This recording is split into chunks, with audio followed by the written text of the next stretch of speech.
प्रेम से बोलिए सदगुरु साहिब जी की जय हो। सतनाम साहिब।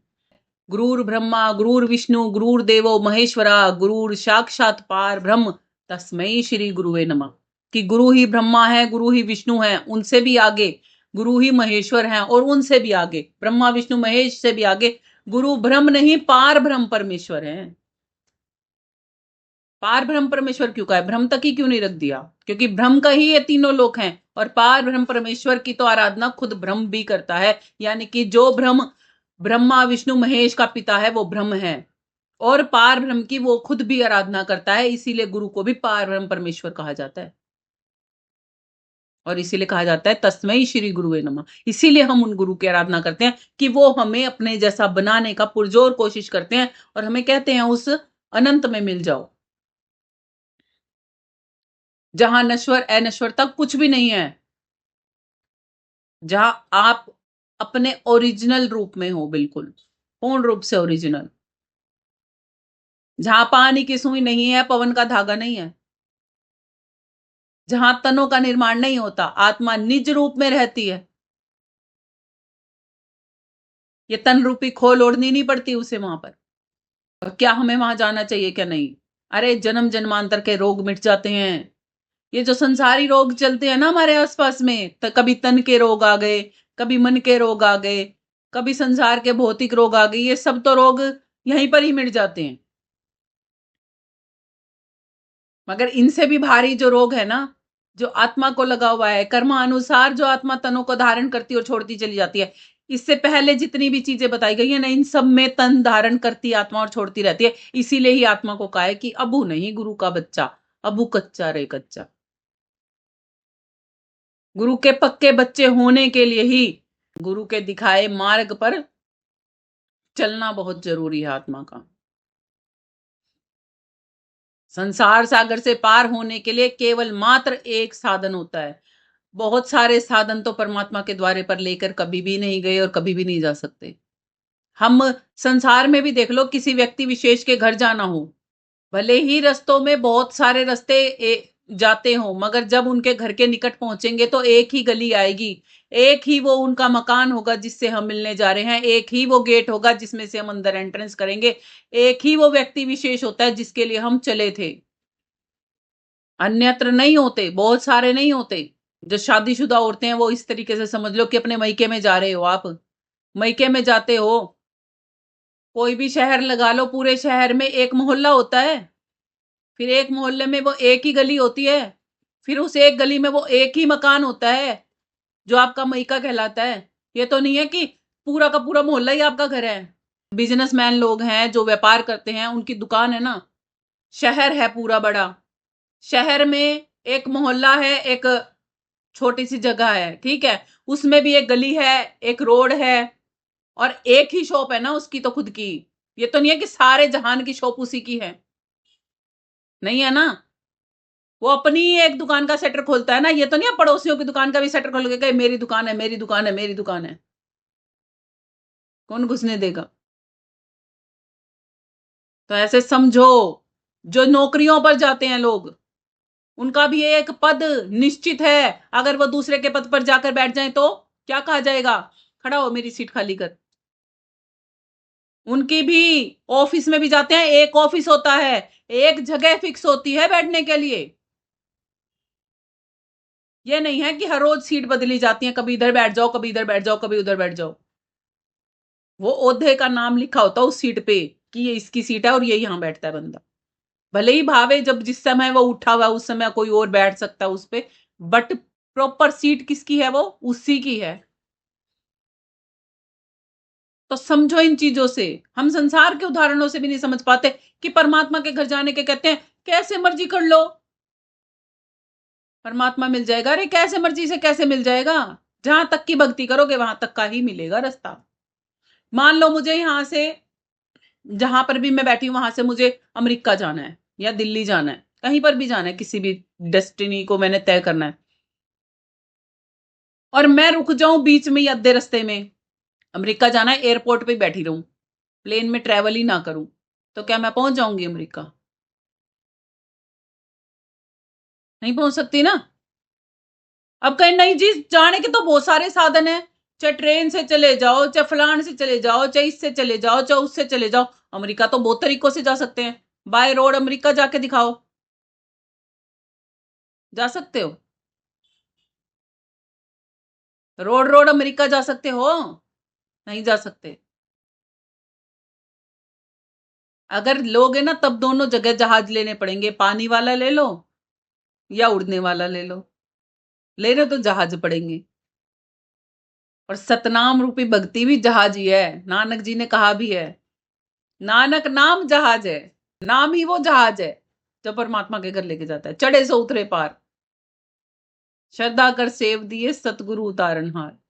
मालिक कहता है मेरे प्लान को पाने के लिए प्लेन में ही बैठना पड़ेगा। अब देख लो प्लेन में बैठने की हिम्मत है कि नहीं।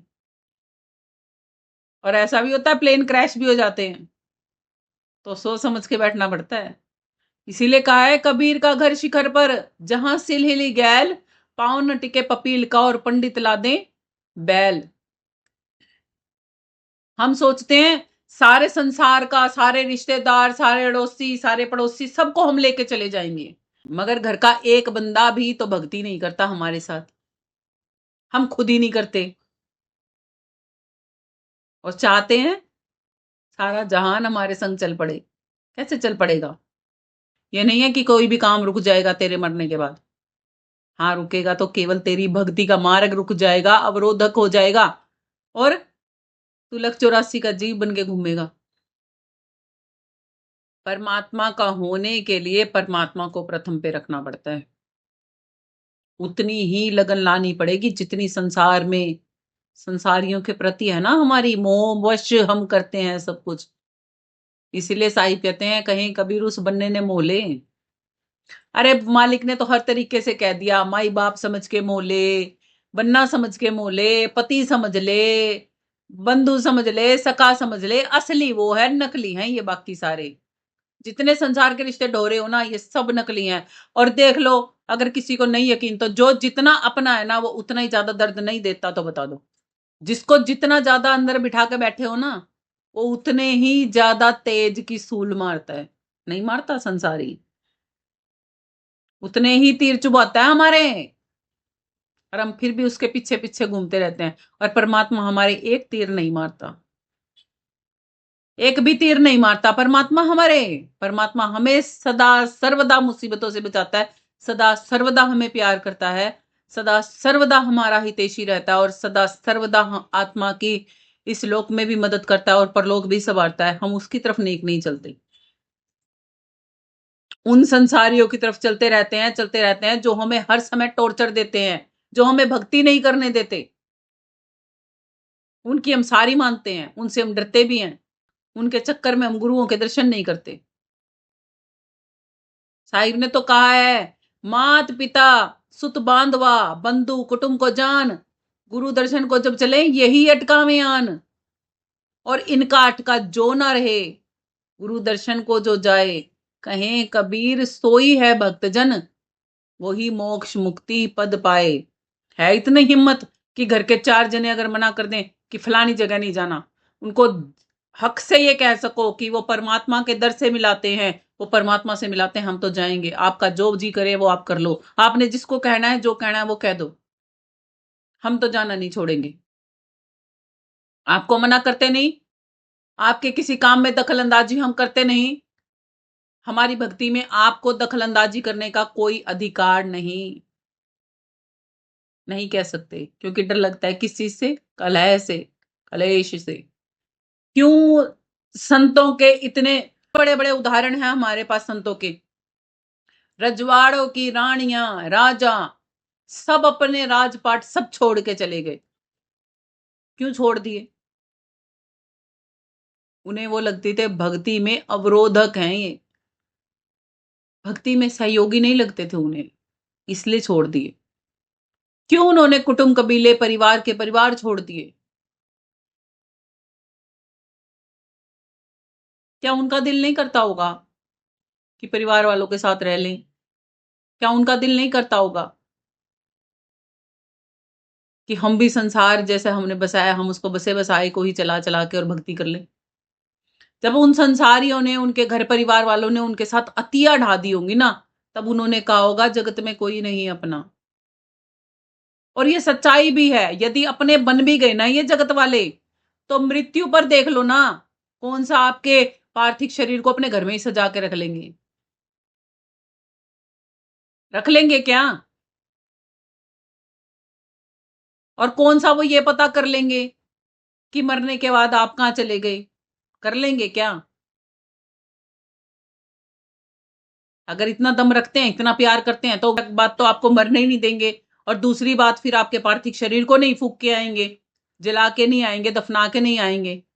और फिर अगर चलो दफना भी देंगे, जला भी देंगे, तो कम से कम इतना तो पता कर लेंगे कि आप कहाँ गए हो, ताकि आपको पुनः वापस ला सकें। प्रेम किसको कहते हैं? जिससे प्रेम करते हैं, हम क्या चाहते हैं वो हमसे अलग हो जाए एक पल को भी? नहीं चाहते ना अलग हो जाए। अगर जी उस घर का तो रास्ता ही नहीं पता जहां जीव जाता है। यही संत जन सिखाते हैं कि उस घर का रास्ता पता करो जहां जीव जाता है। यहीं से ही इसीलिए कहा जाता है, जब संसार खत्म होता है ना, जब संतों की कलाएं शुरू होती हैं। संत जन संसार में जीना नहीं सिखाते, संसार में मरना सिखाते हैं। और मरना सीखने का जिसमें दम है ना, वो ही संत जनों के पास जाते हैं। नहीं तो आम संसारी तो संसार में जी रहे हैं, मरी खप रहे हैं। वैल्यू तब समझ में आती है गुरु की, जब उसके ज्ञान पर लगातार चलोगे ना, तब समझ में आएगा, अरे हम ऐसे बने कि हमारा गुरु हमें सहर्ष कुछ दे कि ले बेटा तूने इतनी कमाई की है। यहाँ तो हम मालिक बने बैठे हैं, और वो भी ये समझ के दे के आते हैं हम सेवा दे के आ रहे हैं। उसमें भी गुरु बड़ा बना देता है आपको। नहीं बना देता। ये तुम्हारी सेवा ही है कि तुम तन की सेवा कर रहे हो, मन की सेवा कर रहे हो, धन की सेवा कर रहे हो, सुरती की सेवा कर रहे हो। तुम ही मेरी सेवा कर रहे हो, मैं तुम्हारी सेवा नहीं कर रहा। गुरु तो इतना भी भाव नहीं दिखाता अपना सेवक होने के बाद कि मैं तुम्हारी सेवा कर रहा हूं। इसीलिए कहा है कि कितने नीवे होके रहते हैं गुरुजन, देखो तो सही। जब उनकी कलाएं देखोगे ना, तो हैरानियां होती हैं। परमात्मा अगर हमें दर्शन ना दे तो हमारी क्या भक्ति हो सकती है? वहां पर भी वो हमारी सेवा कर रहा है। गुरु हमें परमात्मा से मिला के परमात्मा से विनती करता है कि हे परमात्मा, भी इस आत्मा को दर्शन देते रहना।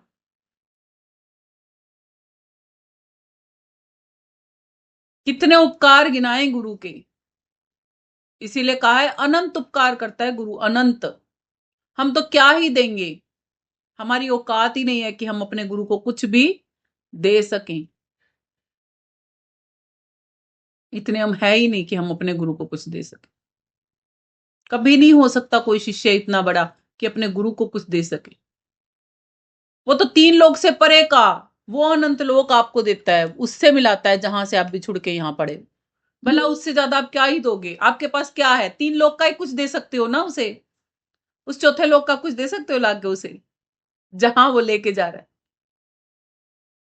फिर वो इतनी अनमोल चीज दे रहा है आपको, आप 3 लोक की चीजें भी देते हुए उसको 10 बार सोचते हो, दें या ना दें, दें या ना दें, है ना? होता है ना ऐसा। कुलमुलाहट आती है अंदर में, मिलने का भी दिल नहीं होता। मन में 70 बार ये चलता है, जाएं ना जाएं, जाएं ना जाएं। और गुरु से मिलने का जिस आत्मा को चाव होता है ना, उसकी भक्ति नहीं रुकती। उमंग होती है एक अंदर से, गुरु के पास से उठ के जाने का दिल नहीं करता।